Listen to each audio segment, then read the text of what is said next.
Hello everybody, Agion here. Another great Goo Replay. Spot on the top right side, we have Unleash UA. Actually a Command & Conquer player, one bit more of the experts, if I remember correctly, watching Green Zero. His number is also 67 before we got that changed at the end. By the way, he is a notable Command & Conquer Tiberian Wars and Kane's Wrath player. Maybe not Tiberian Wars, but he's definitely Command & Conquer Kane's Wrath player. And we also have Parture as the human player. Of course he's human. He's always human. Might as well stick to something that you're used to anyways. Kill the human! I'm sorry. Just had to get that out of my system. Actually, interesting enough, he has not sent out a scout. Maybe that's a bit of an oversight. He may be a bit tired, or maybe just got up in the morning playing his daily dose of Grey Goo. Actually, this build order is completely different than I'm used to. He's usually like 3 or 4 refinery opening, but he's going straight for factory. Maybe see some early aggression. Let's see how well he does on aggression. Oh, we got even a hanger out, early hanger. Got a factory air attachment. So we will see warbirds coming out. And also with a single refinery. Interesting enough, he will not scout this out with only a single trident. Is this some sort of also tank and air attachment? He's going for a longbow. Infinite build cube trident. So I honestly have no idea. Maybe I stumbled into a custom game, perhaps a predetermined game. This is just seems weird. Both people are going for an unusual build order. Got an air attachment. Sells off. Nope. Looks like he sold that off, and now replacing that conduit wire for artillery attachment. So we are seeing an air, and we're going to see bombers. An air pad here. We're going to see bombers versus fighter. This has to be some sort of pre-made game because these guys are going completely both non-meta. He does sell off the air attachment. He does. Apparently, he's going to build 2 warbirds out, and that'd be it. He's going to replace it with a refinery, but I have no idea what he's doing. He's also sending out a wave of commandos. I need to check to see if this replay is actually in a ranked replay or something like that, or unranked. Because there's no way on earth this will be a auto-match game. We do see anti-air sentinel, but I have no idea. I've never seen a game like this. Does manage to kill off that commando, very nice. But he still has these commandos here, but with their very low damage and with the humans' naturally high armor. Oh, the airpad is 15 armor. He will slowly pick away something. At least he's doing some economic damage because it takes time to repair this. In fact, he can't even out-damage the repair with 3 commandos. But I just have no idea. I have no idea how this replay is going to work out. People do see a refinery, but it's from this extractor refinery. It's going to be 2 refineries to 1. There's no chat. Usually one of them says, good luck, have fun, or hard fight, whatever, however you want to have. Interpret HF. You do see a wall segments on the spigots, so they cannot place extractor there, which also is very nice map present. He is also playing a wall segment here. This is a very nice way to prevent harvesting on these spigots. We're seeing a small hub and a refinery, so it looks like Unleash will have the superior advantage because it's still only 1 refinery for Parture. He is moving his anti-air sentinel forward, probably to cover this general area up here. These 2 warbirds are flying around. They cannot be hit by the anti-air sentinel. He does not have an air attachment anymore for the researching repair pads on his airfield. He's causing also his opponent to teleport around the anti-air sentinel.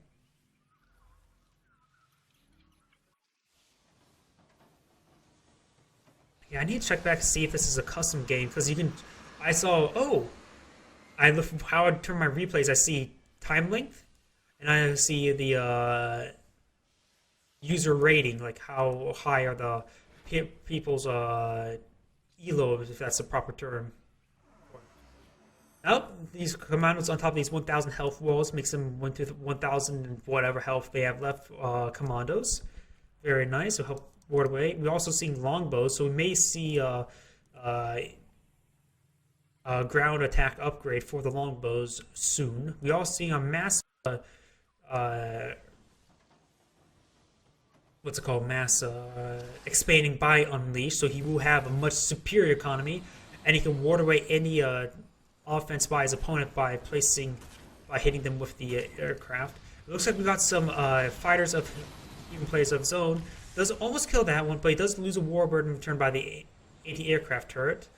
Anti-aircraft turrets are very effective versus aircraft. Does 30 damage. 0 armor penetration. I don't think any aircraft actually has armor. Maybe the Shroud may have one with armor. And it has 100 health, so 30 damage, so it needs to get out 4 volleys to kill it. And I believe he hit the one that's already low damage. Does it do any AoE damage? It does no AoE damage.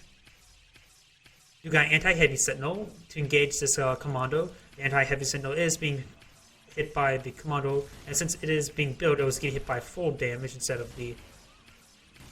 Oh, actually, I think it does additional damage if it's building. 2 anti-air sentinels. The warbirds are applying the damage just outside the range of the AA. We got some additional war factories being built. More harvesting locations, very nice. Now, Unleash has a much superior economy. Though his army size is smaller, but with 9 versus 14 population, we're talking about very small army sizes. So I'm not super sure. Parture is playing unusually defensive and has a significant lack of refiners as he usually plays with. You see I have artillery, tank. So we're only keeping the one side, so we're not going to see any additional bombers, any aircraft. I could have sworn with the air and tank, I could have sworn there's going to be some sort of bombers being built, but apparently not.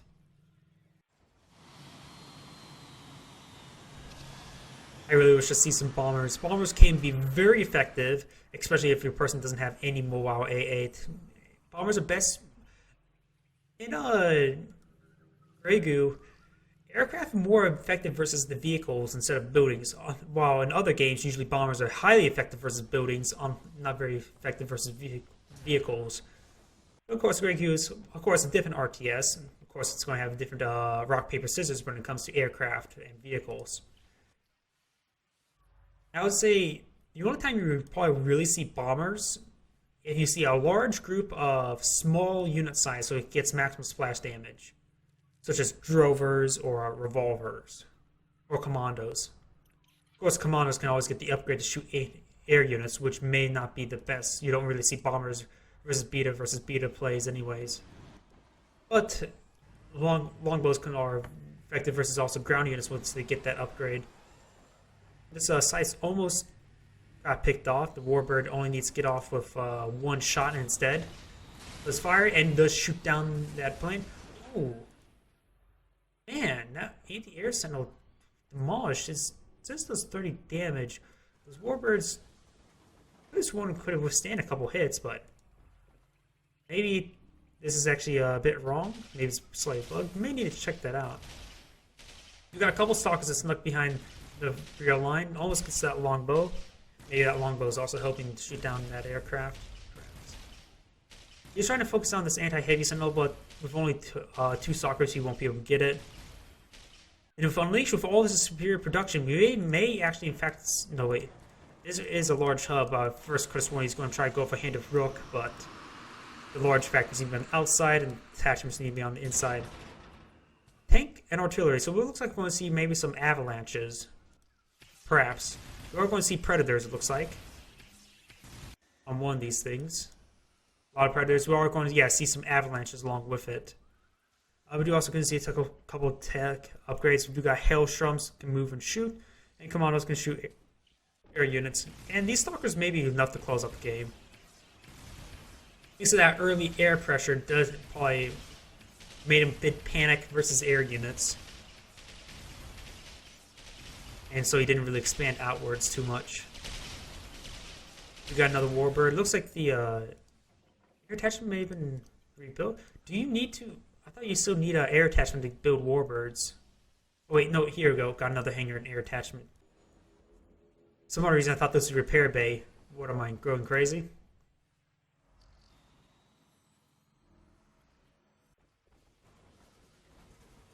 Or, holy crap, that's a lot of Hailstroms. And while there is a significant amount of anti-heavy sentinels, you can't win a game going defense. And holy crap, how a lot of these are wall segments, in fact, but there is a lot of. That's probably a bit too much of a withdrawal on your economy once these small hubs get done, because he's going to be at minus like 300.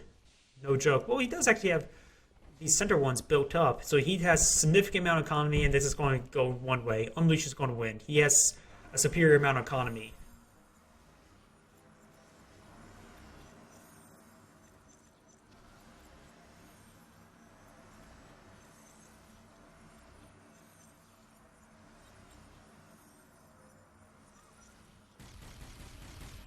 His opponent's even having trouble just building conduit wire with the cost. So, yeah, this game's going to go straight to Unleash. We got Cloudburst, we got Stalkers. Once these Hailstroms and once perhaps a couple Avalanches coming forward, it's GG. Not exactly GG, not exactly a good game, more of like game over. This game, while interesting in the beginning, it was awfully one-sided. I'm surprised that AA didn't kill that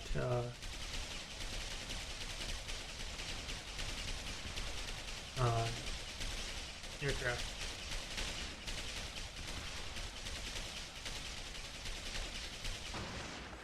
Got him.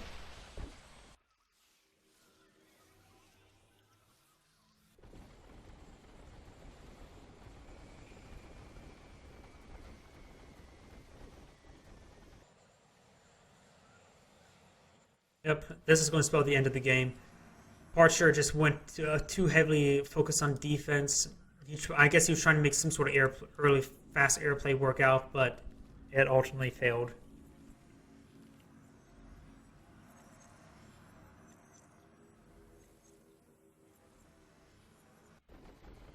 With a population of 140 versus 35, he's outnumbered. And anti-heavy sentinels, while they're effective versus warding away harassment, they're not exactly effective versus warding away offensives. Okay, this has to be some sort of joke replay or something like silos? You're making a wall of silos? Whatever floats your boat.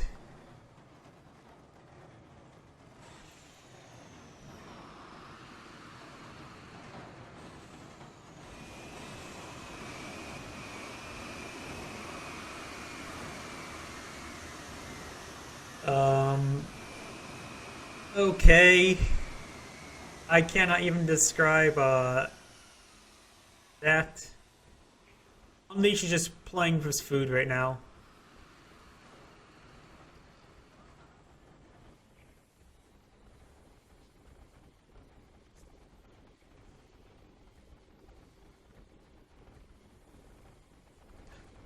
$9,000 maximum. I think he wants to play Shroud. If he gets 10,000, voila, he has the same storage amount as the Shroud.